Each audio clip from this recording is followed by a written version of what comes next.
नौजवानों के भविष्य से खिलवाड़ कर रही है सरकार। और अगर नौकरियां निकालती है सरकार तो सरकार ही जानबूझ करके पेपर लीक कराती है। अगर पहले दिन ही कार्रवाई हो गई होती तो नौजवानों को नौकरियां मिल गई होती। आखिर सरकार कर क्या रही है?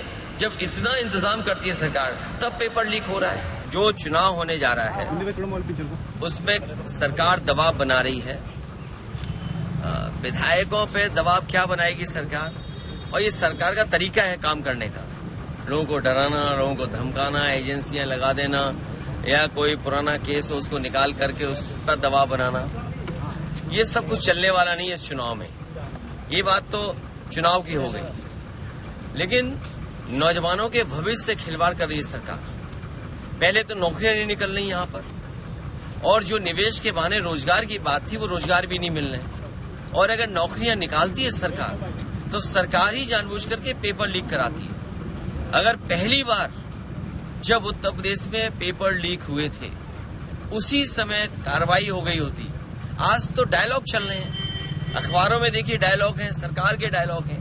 अगर पहले दिन ही कार्रवाई हो गई होती तो नौजवानों को नौकरियां मिल गई होती, नौकरियों के ये पेपर लीक नहीं होते। 60 लाख के लगभग नौजवान इससे परेशान है। पुलिस भर्ती, आरओ और दूसरी वाली जो नौकरी निकली है उसके भी नौजवान चाहते हैं कि ये पर्चा दोबारा हो, री एग्जाम हो। आखिर सरकार कर क्या रही है?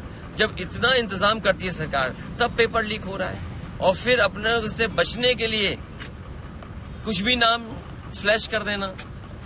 छापने वाला कौन है? छापने वाले से लेकर के लाने वाला कौन है?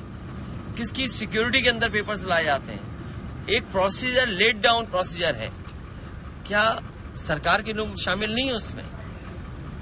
तो सीधा आरोप है कि सरकार के लोग ही शामिल है जिनकी वजह से पेपर लीक हुआ है। नहीं, सरकार पेपर छपवाती है, सरकार ही पेपर लाती है, सरकार ही डिस्ट्रीब्यूट करती है। तो कौन दे रहा है पेपर?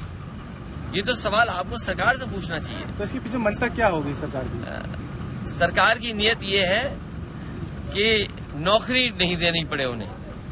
नौकरी देनी पड़ेगी तो उसके लिए उन्हें बजट देना पड़ेगा। बजट है नहीं तो नौकरियां निकालते हैं और नौकरियों के बहाने जो पैसा इकट्ठा करते हैं वो भी सरकार इस्तेमाल कर रही है। कई सौ करोड़ रुपया इकट्ठा हुआ होगा। तो छात्र नौजवान जो गरीब है वो जमीन बेच करके या अपना किराए पर लेकर के, उधार लेकर के पैसा तब नौकरी के लिए आया है, फॉर्म भरा उसने। और सरकार ने कितनी नौकरियां दी होंगी अभी तक? और अग्निवीर जैसी व्यवस्था कौन स्वीकार करेगा? अग्निवीर कौन स्वीकार करेगा? जहां लाखों लाख नौजवानों को साल में नौकरी मिलती थी, उस नौकरी को क्यों रखा इन्होंने? टेम्पररी नौकरी क्यों रखी इन्होंने? दिन दहाड़े राष्ट्रीय लोकदल के नेता राठी जी की हत्या हो गई, किस तरीके से देख रहे हैं? देखिए, वो अलग बात है। फिलहाल उत्तर प्रदेश के लिए जो पेपर लीक हुआ ये सबसे बड़ा सवाल है। सरकार इससे भाग नहीं सकती। सरकार की जिम्मेदारी थी सुरक्षित पेपर कराने की और सुरक्षा का इंतजाम भी किया था। रिकॉर्ड बनाने के चक्कर में पेपर लीक सरकार ने करा दिया। जिस तरह से कल आप आगरा में भी रहे राहुल गांधी के साथ में, किस तरह का जन समर्थन देखने को मिला है आगे? ये जन समर्थन बढ़ेगा क्योंकि किसान, नौजवान और व्यापारी और हर वर्ग के लोग इस सरकार को हटाना चाहते हैं।